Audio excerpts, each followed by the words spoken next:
My wife laughed at my failure, disrespected my grind, and chose comfort over loyalty. So I stayed silent, built money fast, gained leverage, flipped status publicly, and turned her betrayal into permanent humiliation she can't escape. "You're embarrassing me in front of everyone with this little side hustle." Those words came out of my wife's mouth at her sister's engagement party, loud enough for half the room to hear. I stood there holding a glass of cheap wine, wearing my best shirt that was 2 years old, watching her laugh with her cousins about my cute little business idea. The thing is, I wasn't supposed to hear it, but I did, and everything changed in that moment. Hey viewers, before we move on to the video, please make sure to subscribe to the channel and hit the like button if you want to see more stories like this. I'm 31, married for 6 years, and up until 3 months ago, I thought we were building something together. My wife Rachel is 30, works in corporate HR making decent money, and somewhere along the way, she stopped seeing me as her partner and started seeing me as her project. Or worse, her burden. The party was at some upscale restaurant her family rented out, the kind of place where appetizers cost what I used to spend on groceries for a week. I'd been working 60-hour weeks at my warehouse job while building my digital marketing agency on the side. Every spare hour went into learning, networking, cold emailing potential clients. Rachel knew this. She said she supported it. But support and belief are two different things. "He's been doing this for like 8 months, Rachel said to her cousin Melissa, not knowing I'd walked up behind them to refill my drink. "Still hasn't made any real money. I keep telling him to just focus on getting promoted at the warehouse, but he's obsessed with being some kind of entrepreneur." She said entrepreneur like it was a joke. Melissa laughed, the kind of polite laugh people do when they're uncomfortable but don't want to seem rude. "Well, maybe it'll work out eventually," she offered weakly. "Eventually isn't paying our bills now," Rachel shot back. "I'm basically carrying us while he plays businessman on his laptop every night. My mom keeps asking me why I'm settling for this." The word settling hit different. I didn't announce myself. I just walked past them to the bar, got my wine, and went to stand with her dad who was talking about golf with some uncles. The rest of that night, I smiled, made small talk, congratulated the happy couple. But inside, something had broken clean off. Not broken like shattered glass. Broken like a bone that sets wrong and hardens into something else entirely. When we got home that night, Rachel was tipsy and affectionate. She tried to initiate sex, running her hands up my chest, telling me I looked handsome tonight. I gently moved her hands away and said I was tired. "You're always tired lately," she pouted. "Yeah," I said. "I am." She fell asleep within minutes. I stayed awake until 4 in the morning, laptop open, making decisions. The next morning, I didn't bring up what I'd heard. I made coffee, kissed her goodbye before work, told her to have a good day. She never knew I'd heard anything, and I never planned to tell her. See, there's a certain kind of power in silence. When someone disrespects you publicly and doesn't know you witnessed it, you gain something they can never take back. Information asymmetry, business people call it. I call it ammunition. For the next 2 weeks, I played the role perfectly. Loving husband, hard worker, struggling entrepreneur who was giving it his best shot. I even started asking Rachel for her opinion on business stuff, knowing full well I'd ignore every word.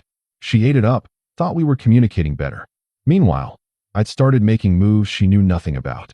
The digital marketing agency I'd been building? I'd actually landed 3 clients the month before the party. Small businesses, nothing crazy, but they paid. I just never told Rachel because I wanted to surprise her when things got bigger. After what I heard, I opened a separate bank account she didn't know about. Every dollar from client work went straight there. My warehouse paychecks still went to our joint account like always, so nothing seemed different. But I was splitting my financial life in two, building an exit strategy she couldn't see coming. Client 4 came 2 weeks after the party. A local gym owner who needed social media management and ad campaigns. $5,000 a month retainer. I signed the contract in my car during lunch break and didn't say a word when I got home. Rachel asked how my day was. I said, same old, and asked about hers. She spent 30 minutes complaining about her coworker drama. I nodded in all the right places. Client 5 came a week later, then 6, then 7. By the end of month 2, I was pulling in $18,000 a month from the agency, working from 11 p.m. to 3 a.m. every night after my warehouse shift. I was running on 4 hours of sleep and pure spite. Rachel noticed I seemed distant. "Are you okay?" she asked one night, cuddled up next to me on the couch. "You seem stressed." "Just tired from work," I said. "Maybe you should quit that side business thing." she suggested, stroking my arm. It's clearly burning you out, and it's not like it's going anywhere. My friend's husband just got promoted to regional manager at his company. Maybe you could look into management training. I kissed her forehead and told her I'd think about it. That night, I signed client 8. 25,000 monthly revenue. I'd made more in 2 months than I made all last year at the warehouse. And my wife had no idea. The thing about revenge isn't that it's a dish best served cold. It's that the best revenge is the kind they don't see coming until it's already destroyed them. Month 3, I quit the warehouse. But I didn't tell Rachel that either. I kept my same schedule, leaving the house at the same time every morning, coming home at the same time every evening. Only instead of loading trucks, I was in coffee shops and co-working spaces, scaling my agency, bringing on contractors, building systems. My separate account hit 6 figures. Rachel thought we were scraping by on her salary and my disappointing warehouse wages. I let her believe it. When she suggested we skip her friend's wedding because money's tight, I agreed. When she said we should cancel our streaming services to save money, I nodded along. When her mom made another passive-aggressive comment about me, still working that dead-end job, I just smiled and changed the subject. I was building an empire in silence, and she was busy pitying me. The 4th month, things shifted. Rachel came home excited one Wednesday evening, practically bouncing through the door. "Guess what?" she said, not waiting for an answer. "Trevor got promoted to senior director." Trevor was her work friend, some guy from the finance department she'd mentioned maybe 3 times before. "That's great," I said, stirring pasta sauce. "We're all going out Friday to celebrate," she continued. "He's taking the whole team to that new steakhouse downtown. You should come. It'll be good for you to network. Maybe Trevor knows people who are hiring." The way she said hiring made my jaw tight. Like I was unemployable. Like I needed her work friend's pity connections. "I'll try to make it," I said. "It's not a try thing," she said, her tone shifting. "I already told everyone you're coming. Don't make me look bad." There it was again. Her embarrassment of me, dressed up as concern. "I'll be there," I confirmed. That Friday, I showed up to the steakhouse in the same old shirt. The place was exactly what I expected. Dark wood and leather booths, waiters in vests, wine list like a novel. Rachel's co-workers were already 3 drinks deep, loud and celebratory. Trevor stood when we arrived. Big smile, firm handshake, the whole performance. "You must be Rachel's husband," he said. "Heard a lot about you." The way he said it felt loaded. "All good things, I hope," I replied. "Of course," he said, but his eyes said different. We sat, ordered drinks, and I mostly stayed quiet while Rachel and her coworkers talked shop. Bonuses, promotions, office politics, who was dating who. I was the +1 who didn't belong, and everyone knew it. Trevor kept trying to include me, which somehow made it worse. "So Rachel mentioned you're trying to start a business?" he asked during appetizers. The table got quiet. "Something like that," I said. "That's ambitious," he said, in that tone people use when they mean the opposite. "What kind of business?" "Digital marketing," I said simply. "Ah," he nodded. "Tough industry. Lots of competition. My buddy tried that for a while, ended up going back to corporate. Good benefits, steady paycheck, you know?" "Makes sense," I said, sipping my water. Rachel jumped in, laughing nervously. "Yeah, he's been at it for a while now. Still trying to figure it out. I keep telling him maybe he should look into something more stable." The table nodded sympathetically, like I was a child who needed guidance. "Nothing wrong with stable," Trevor agreed. "Entrepreneurship sounds sexy, but most businesses fail in the first year. Statistics don't lie." "They don't," I agreed. Dinner continued like that, me being the cautionary tale, the dreamer who needed to wake up. Rachel's hand was on Trevor's arm twice during dinner, laughing at his stories.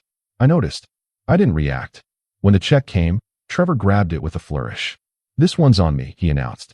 "Gotta celebrate the wins, right?" Everyone cheered. Rachel beamed at him like he'd just saved an orphanage. On the drive home, she was giddy. "Trevor's so great, right? Did you see that watch he was wearing? Rolex. He said he just bought it to celebrate." "Good for him," I said. "You could learn something from him," she said. "He started at the company same time as me, and look where he is now. Director level, 6 figures, company car. What exactly should I learn?" I asked calmly. I don't know. Maybe that playing it safe isn't a bad thing. Not everyone's meant to be a business owner. There's no shame in having a regular job." I pulled into our driveway and turned off the car. "You're right," I said. "There's no shame in it." She seemed relieved, like I'd finally seen sense. That night, I worked until 5 a.m. Landed client 12, $38,000 monthly recurring revenue. The next week, Rachel started mentioning Trevor more. How he'd helped her with a project at work. How he'd given her advice on a presentation. How the team was going for drinks again, and did I want to come? I always had an excuse. Too tired. Too much work. Not feeling social. She stopped insisting after a while. Started going without me. I didn't care. I was too busy building. Month 5, I brought on my first full-time employee. A young kid, hungry, good with Facebook ads. Paid him well, gave him equity, built loyalty. My revenue hit $50,000 a month. I was on track to clear $500,000 in annual revenue by month 8. All while Rachel thought I was failing. The shift happened gradually, then suddenly. She started coming home later. Girls' nights, work events, team bonding. Always with the same group. Always including Trevor. Her texts during the day got shorter. Her interest in my life got smaller. We had sex maybe once a month, and it felt like obligation. I didn't push it. I was too busy planning the endgame. Month 6, I hired a lawyer. Not a divorce lawyer yet, just a consultation. Asked about asset protection, business structures, separation of finances. The lawyer was sharp, mid-50s, expensive suit. You building an exit strategy? She asked bluntly. Just preparing for possibilities, I said. Smart, she nodded. Most people wait until emotions are high and make bad decisions. You're thinking clearly. I've had practice, I said. She drew up paperwork that made my business entirely mine, untouchable in a divorce since it was built with separate funds after marriage. Everything legal. Everything clean. Rachel signed a credit card application I brought home one night. Didn't read the fine print that also updated our financial disclosures. She thought she was helping our credit. She was actually documenting that she had zero involvement in my business. I felt nothing doing it. That's how I knew I was ready. The breaking point came on a random Tuesday. I came home early, around 3 p.m., because I'd finished all my client calls. Rachel's car was in the driveway. Weird, because she always worked until 6. I walked in quietly, heard voices upstairs. Her voice. A man's voice. I stood at the bottom of the stairs, listening. You can't keep coming here, Rachel was saying. It's risky. You said he's never home early, the man replied. Trevor's voice. I recognized it immediately. Still, she said. We need to be careful. You worry too much, Trevor said. You said yourself he's oblivious. Too busy with his little laptop business to notice anything. They laughed. Both of them. I walked up the stairs slowly, each step deliberate. Our bedroom door was half open. I pushed it fully open. They were on the bed, fully clothed but close, her laptop open between them. They both jumped when they saw me. You're home early, Rachel stammered. Clearly, I said. It's not what it looks like, she started. Trevor stood up, hands raised like he was calming a situation. Hey man, we were just working on a project. In my bedroom, I finished. On my bed. The dining table was covered with my work stuff, Rachel tried. I nodded slowly. How long? I asked. Nothing's happening, she insisted. How long? She looked at Trevor. He looked at the floor. 2 months, she finally admitted. We've just been talking. Getting close. Nothing physical. Yet, I added. She didn't deny it. I was going to tell you, she said. I've been unhappy for a while. You're never present, always on that computer, always chasing something that isn't working. Trevor gets me. He's successful, stable, he's everything I'm not. I finished. I didn't say that, she said weakly. You didn't have to. Trevor cleared his throat. Look man, I should go. Let you two talk. Yeah, I agreed. You should. He left fast, didn't even look at Rachel on his way out. She sat on the edge of our bed, crying now. I'm sorry, she sobbed. I didn't mean for this to happen. I need more. I need someone who's present, who can provide, who isn't always struggling. Someone like Trevor, I said flatly. Someone established, she corrected. I love you, but I can't keep pretending everything's okay when you're barely keeping us afloat. I almost laughed. Almost told her everything right there. But I didn't. I understand, I said instead. She looked up, surprised. You do? Yeah, I said. You need someone successful. Someone stable. Someone who isn't an embarrassment. I never said. You didn't have to, I repeated. I've heard it enough. I grabbed my laptop bag from the closet. Where are you going? She asked. To think, I said. We should talk about this, she pleaded. There's nothing to talk about right now. I left her crying on her bed, drove to a hotel, checked in, and opened my laptop. I didn't sleep that night. I planned. The next morning, I called my lawyer. I need to file for divorce, I said. On what grounds? She asked. I told her everything. Do you have proof of the affair? She asked. It wasn't physical yet, according to her. Doesn't matter in a no-fault state, but it helps with asset division and potentially alimony. Infidelity can influence the judge. I want to make sure she gets nothing from my business, I said. We already structured it that way, she reminded me.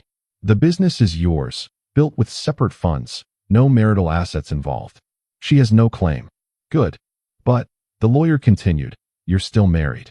Community property rules might apply to anything earned during marriage depending on specifics. We need to move fast. We filed that day. I had Rachel served at her office 3 days later, right in the middle of her lunch break with Trevor and the team. She called me 17 times that afternoon. I didn't answer. She texted, we need to talk. You can't just file for divorce without discussing it. I made a mistake. We can work through this. Please call me. I responded once. Talk to my lawyer. The house was mine, bought before we married, only my name on the deed. I had her stuff packed and in storage within a week. Changed the locks. Moved on. She tried everything. Apologies, tears, showing up at the house. I stayed silent through all of it. Let my lawyer handle communication. The discovery phase of divorce is where things got interesting. Her lawyer requested financial disclosures. I provided everything as required. Bank statements showing my business revenue. Tax returns I'd filed for the agency. Proof of income that averaged $52,000 a month over the past 6 months. Over $600,000 annually.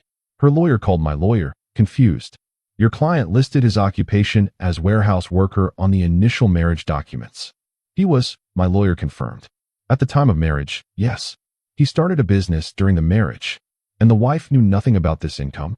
My client kept separate finances for his business venture. All legal, all documented. Rachel's lawyer must have told her. She showed up at my door that evening, pounding on it. Open this door right now, she screamed. I opened it. She looked destroyed, mascara running, hair a mess. $600,000, she said, voice shaking. You've been making $600,000, and you let me think we were broke. We were broke, I corrected. You were living on your salary. I was building something separately. You lied to me. I never lied, I said calmly. You assumed. I just didn't correct you. This is insane, she said. You hid this from me on purpose. You hid Trevor from me on purpose, I countered. Seems like we both had secrets. That's different. Is it? I interrupted. You emotionally cheated with another man because you thought I was a failure. Because I embarrassed you. Because I wasn't successful enough for you. Now you find out I am successful, and suddenly I'm the villain? She had no response. Here's what's going to happen, I continued. We're getting divorced. You get nothing from my business because it was built with money you never touched. You'll keep your retirement account, your car, your personal belongings. I keep the house, my business, and my self-respect. You can't do this, she whispered. I already did. I loved you, she said. No, I corrected. You loved the idea of me once. Then you loved what you thought Trevor could give you. You never loved me. That's not fair. You laughed about me to your cousin, I said, finally letting it out. At your sister's engagement party. You called my business a cute little side hustle and said you were settling for me. You said your mom kept asking why you were settling. I heard every word. Her face went white. I was drunk. I didn't mean. You meant it, I said. That's why I never told you about the money. Because I knew exactly what you thought of me, and I wanted to see if I was right. So this was all what, revenge? She asked, angry now. You built this whole thing just to humiliate me? No, I said. I built this to prove something to myself. The humiliation is just a bonus. She tried to speak. I closed the door. The divorce was finalized 3 months later. She got exactly what my lawyer promised. Her retirement account, her car, her clothes. I kept everything else. No alimony because the marriage was under 10 years and she had her own income. Clean break. The fallout in her social circle was immediate and brutal. Her family found out she'd cheated. Her coworkers found out she'd left a secretly wealthy husband for a guy who immediately backed off when things got messy. Trevor wanted nothing to do with her once the divorce drama started. Turns out he just liked the thrill of the affair, not the reality of being with her. Rachel tried to salvage her reputation, but the story spread. Small professional circle, everyone talks. She became the woman who cheated on her husband while he was building a successful business, then tried to take half when she found out about the money. The courts, the public record, all of it documented. Her sister didn't invite her to the wedding. Her mom called me to apologize, which was weird and uncomfortable. I didn't gloat. I didn't need to.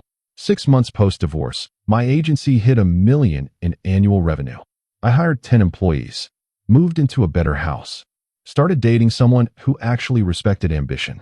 I ran into Rachel once at a coffee shop downtown. She was with some friends, saw me, went pale. I nodded politely and kept walking. Didn't say a word. That silence said everything. A year after the divorce, I got a message from her on social media. Just one line, "I'm sorry for everything."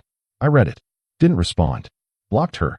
The thing about betrayal is that it's only devastating if you don't see it coming. Once you know what someone really thinks of you, once you hear them mock your dreams and laugh at your struggles, you're no longer vulnerable. You're informed.